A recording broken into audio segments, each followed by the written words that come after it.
সৎসংগ সেই পুণ্যাত্মাসকলেই লাভ কৰে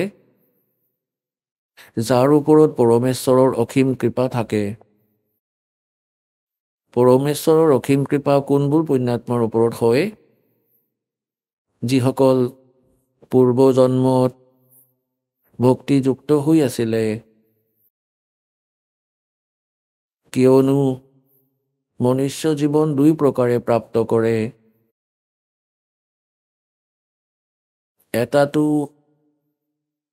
পূৰ্বজন্মৰ শুভ সংস্কাৰৰ আধাৰত প্ৰাপ্ত কৰে। দ্বিতীয়টো টাৰ্ম ৱাইজ হয়।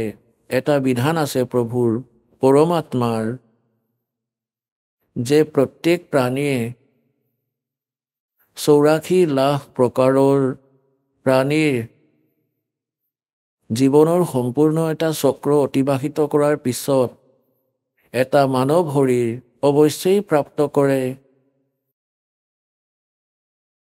এয়া পৰমেশ্বৰ কবীৰ দেৱৰ আমি প্ৰাণীবোৰৰ ওপৰত এক বিশেষ কৃপা আছে আৰু সেইকাৰণে বিবশ হৈ এই কালে আমাক এটা মনুষ্য জীৱন দিবলগীয়াই হয় আৰু সেই মানৱ শৰীৰেই আমাৰ বাবে এক গোল্ডেন চান্স হয়, এক সোণালী সুযোগ হয় শুভ কৰ্ম কৰাৰ, দান ধৰ্ম কৰাৰ আৰু মুক্তি প্ৰাপ্ত কৰাৰ।